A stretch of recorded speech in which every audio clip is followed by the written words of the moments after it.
इसलिए आज मैं उनको और उनके परिवार के लोगों को बधाई और मुबारकबाद देने आया था। और इनके सारे बहुत से कार्यकर्ता नेताओं से भी मुलाकात हो गई और इनका नुकसान ये हुआ, इन्हें भोजन 2 बार बनवाना पड़ा, लेकिन मैं धन्यवाद देता हूँ इनका। आने वाले समय में उत्तर प्रदेश में भारतीय जनता पार्टी का सफाया होगा। जिस तरीके से जनता निराश है, दिल्ली में किसान धरने पर बैठा है, हाल ही में जो भी परीक्षा हुई है सब में कहीं ना कहीं पर्चा लीक हुआ है और बड़े पैमाने पर सरकार पे आरोप लगे हैं। सोशल मीडिया देखें और कुछ अखबारों को हम देखें तो किस तरीके से जानकारी और सूचनाएं मिल रही हैं कि जगह जगह पर पेपर लीक हुआ है।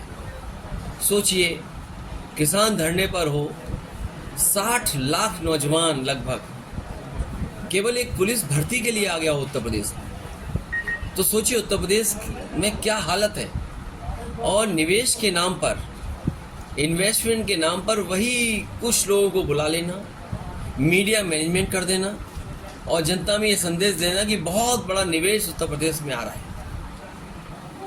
निवेश के कार्यक्रम में जहां प्रधानमंत्री आए, मुख्यमंत्री हों, देश के मंत्री हों और ये भरोसा दिलाएं कि निवेश उत्तर प्रदेश में आ रहा है, तो कम से कम अब 7 साल बाद सरकार को बताना चाहिए कि उनके निवेश के आने से इतने नौजवानों को रोजगार और नौकरी मिली है और इतने रुपए का निवेश जमीन पर पहुंच चुका है। लगातार सरकार झूठ बोल रही है और जो चंडीगढ़ में हुआ है, ऐसे बोर्ड की लूट कहीं नहीं देखी होगी, जहां सुप्रीम कोर्ट के भी माननीय सुप्रीम कोर्ट से जो संदेश आया है, जो जिस तरह से बातें हम और आपने देखी और सुनी है, सोचिए क्या ये चुनाव हो रहा है? क्या भारतीय जनता पार्टी बोर्ड को नहीं लूट रही है? ये भारतीय जनता पार्टी दल नहीं है, एक गैंग टाइप बन करके काम कर रहा है। और समय समय पे हम लोगों ने देखा है कि भारतीय जनता पार्टी दल नहीं है, गिरोह है और कोई भी काम करा सकते हैं। जब एक अधिकारी से वोटों में हेर फेर हो सकती है, खुलेआम सीसीटीवी पे देखा। मैं बधाई देना चाहता हूं सुप्रीम कोर्ट को, जिसकी वजह से कम जनता के सामने सच्चाई आई है। और बधाई उन लोगों को भी दूंगा जिन लोगों ने आखिरी वक्त तक वो लड़ाई लड़ी। अगर वो निराश हो जाते, चाहे वो आप दल हो, कांग्रेस हो या और दल हो, जिनकी लड़ाई की वजह से कम भारतीय जनता पार्टी का ये जो चेहरा है वो बाहर आ गया कि किस तरीके से दल नहीं एक गिरोह के रूप में काम कर रहे हैं। अगले राहुल गांधी जी की यात्रा था, 2 जगह आप शामिल नहीं हो पाए। अंत भला तो सब भला, क्या समझे? तो क्या माना जाए? आप समझदार हो? सब गठबंधन होगा, सीट शेयरिंग को लेकर के एक विवाद छिड़ा हुआ है। कोई विवाद नहीं है, आपके सामने सब चीजें साफ हो जाएंगी बहुत जल्दी। इंचार्ज पांडे जी ने कहा है बीएसपी के लिए कि उनके लिए अभी बात सब पुरानी हो गई। अरे आपने दरवाजा बंद तो नहीं कर दिया? कितनी पुरानी बातें बता रहे हो। मैंने आपसे क्या कहा, कितना अच्छा सवाल पूछा, कितना अच्छा जवाब दिया मैंने, और उसी में से आप सब कुछ निकाल लो। आपकी पार्टी के सलीम शेरवानी, अंत भला तो सब भला। सलीम शेरवानी ने समाजवादी पार्टी छोड़ने की बात करी है और वो कह रहे हैं कि पीडीए को जो है बर्बाद कर दिया है, पीडीए में कुछ नहीं है। अखिलेश यादव आपका नाम लेकर के निशाना साध। कोई बात नहीं, ये राजनीति में कई ऐसे मौके आते हैं, लेकिन समाजवादी पार्टी की कोशिश रहेगी कि लोगों को जोड़ना, लोगों को साथ लाना। अगर पार्टी में कहीं कुछ नहीं कभी दे पाए तो समय आने पर बहुत से लोगों को देने का काम पार्टी करेगी। किसान आंदोलन चल रहा है, किसान दिल्ली कूच के लिए जा रहे हैं, फिर से क्या असर रहेगा? एक सेकंड गठबंधन नहीं हो पाया। ये क्यों सोचते हो आप? मैं कह रहा हूँ पत्रकार साथी, क्या बात मैंने कही उसी में से सब कुछ निकाल लो और 2 घंटे बाद सब पता लग जाएगा। जहाँ कांग्रेस अपनी सीटें मांग रही थी वहाँ तो आपने घोषणा कर दी कई जगह। अरे मैं आपसे क्या कह रहा हूँ आपको चिंता और हमें इस बात पे फिक्र करनी चाहिए कि भारतीय जनता पार्टी पर्यायवाची है भ्रष्टाचार की। ये नहीं दिखाई दे रहा हमें। अच्छा, स्वामी प्रसाद जी ने नई पार्टी बना ली है, क्या इंडिया में उन्हें जगह मिल पाएगी इंडिया गठबंधन में? देखिए, इंडिया गठबंधन बहुत आगे बढ़ चुका है। जैसे मुरादाबाद में लोकसभा में पुराना घर ही रहेगा या कोई नया चेहरा आ सकता? कहाँ पर? अभी टिकट मत बांटो भाई। सर स्वामी प्रसाद परीक्षा लिखी है, सरकार ये बताए कि 1 लाख बच्चों को 100% नंबर मिल गए, तो क्या सरकार नौकरी देगी उनको? 60 लाख बच्चों में जो परीक्षा लिखी है और जगह जगह से सूचना आ रही है, चाहे महोबा हो, इलाहाबाद हो, मुरादाबाद हो, आपका मेरठ हो या उत्तर प्रदेश के किसी भी कोने में जहां परीक्षा हुई है, सोशल मीडिया पे देख लें या खबरें छोटे अखबारों की देख लें, पेपर बड़े पैमाने पे लीक हुआ है और लोगों ने 10 मिनट में 15 मिनट में पूरे आंसर्स लिख दिए। अगर 60 लाख पे 1 लाख बच्चे 100 में से 100 नंबर मिल गए उन्हें, सबसे ज्यादा 100% नंबर मिल गए उनको, तो क्या सरकार उनको नौकरी देगी? और मान लीजिए 10 लाख को 10 लाख 100% हो गए, तो क्या सरकार नौकरी देगी? सरकार को सोचना चाहिए कि 60 लाख मतलब हर परिवार के 5 सदस्य और 50 लाख का हिसाब लगा तो 2.5 करोड़ लोग हैं कि नहीं है जो इस सरकार को उखाड़ फेंक देंगे। सॉल्वर पकड़े गए वो बिहार के बताए जा रहे हैं।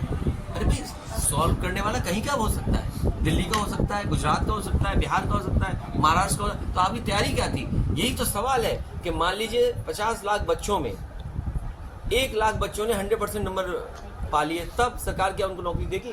सर सपा कितनी सीटें मांगती है अपनी लोकसभा में? जितनी लड़ सकती है, ज्यादा से ज्यादा।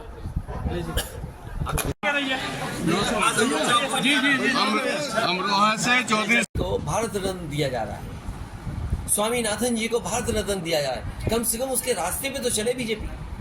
अगर इतना बड़ा फैसला सरकार ने लिया है और खासकर बीजेपी ने लिया है कि उन्हें भारत रत्न से सम्मानित किया है, तो कम से कम उनके रास्ते पे तो चले। स्वामीनाथन जी ने जो फार्मूले बताए हैं कि किस तरीके से आय दोगुनी हो सकती है किसानों की, कम से कम आय दोगुनी तो करें। और हमारे किसान नेता चौधरी चरण सिंह जी जो सपना देखते रहे कि किसान हमारा खुशहाल हो, कम से कम भारत रत्न मिला है उन्हें, तो इस रास्ते पे तो चल के दिखाए बीजेपी। सर ये जो स्वामी प्रसाद बोल रहे हैं, आप तो राम गोपाल यादव को लेकर के जो है लगातार बयानबाजी कर रहे हैं। वो कह रहे हैं कि ये गड्ढे में कूद रहे हैं। देखिए, बात खत्म हो गई, वो हमारे साथ थे, अब हमारे साथ नहीं है, बात खत्म हो गई।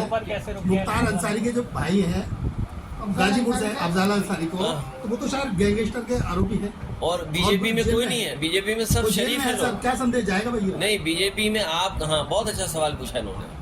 हालांकि मैं अभी मोबाइल पे मेरे पे वीडियो नहीं है, लेकिन मैं चाहूँगा आपको शेयर करा दूंगा।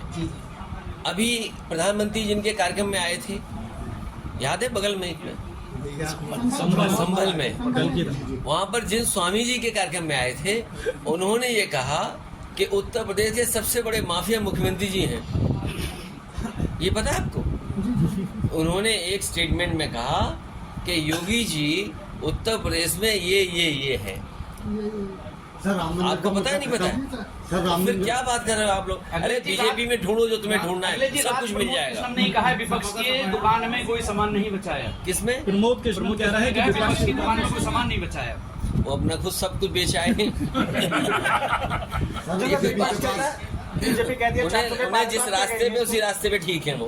सर बीजेपी कहती है 400 के पार है, तो आपका क्या कहना है? 400 हार, जनता तैयार। सर राजभर दिल्ली में कह रहे हैं कि सर लास्ट सवाल बस ये है, क्या कांग्रेस से गठबंधन होगा? होगा। कब तक क्लियर हो पाएगा? बहुत जल्दी। सर जिस तरह से कांग्रेस और सपा से पार्टी छोड़ के लोकसभा में शामिल हो रहे हैं, इस नजरिए से देखते हैं ये सब वापस आ जाएंगे, लोकसभा के चुनाव में और वो नहीं आएंगे तो उनके खिलाफ वाले सब वापस आ जाएंगे। इतना तो राजनीति आप ही समझते हो। सर बीजेपी पे राम मंदिर का मुद्दा था, इसके बाद अब क्या मुद्दा लेके चले? आप ये वो बच्चे कहाँ है बेरोजगार, वो जो अभी देखे ज्ञापन देखे बुलाए, अभी मुझे ज्ञापन देखे गए। सर क्या है ये ज्ञापन, थोड़ा सा बताएं। अखिलेश जी हैं, धर्मेंद्र जी की जगह शिवपाल जी। तो धर्मेंद्र भी लड़ेंगे, वो धर्मेंद्र भी लड़ेंगे, चाचा भी लड़ेंगे। मौर्य प्रसाद मौर्य उत्तराखंड में लागू किया गया है, उसके बारे में किस देखिए, नजरिए से देखते ये हैं? उत्तराखंड में एक्सपेरिमेंट कर रही है बीजेपी, जी, और बीजेपी नफरत का भी पर्यायवाची है, भ्रष्टाचार का तो है ही है। और जिस तरीके से पर्दाफाश हो रहा है, तो आप समझ लीजिए कि कितने कमजोर हैं वो लोग। आपका सीट का क्या जो किसान आंदोलन पे हो, नौजवान बेरोजगार घूम रहा हो नौकरी के लिए, जो परीक्षाएं हो रही सब लीक हो रही हों, उनके पास क्या रास्ता है? इसीलिए ध्यान हटाने के लिए सरकार जानबूझ करके इस तरह के कानून या इस तरह के फैसले ले रही है। इसलिए उत्तर प्रदेश के मतदाता और देश के मतदाता से अपील यही है कि भारतीय जनता पार्टी का सफाया हो, तभी संविधान बचेगा, तभी लोकतंत्र बचेगा, तभी हमारा बाबा साहब भीमराव अंबेडकर जी का दिया हुआ संविधान से देश चल पाएगा।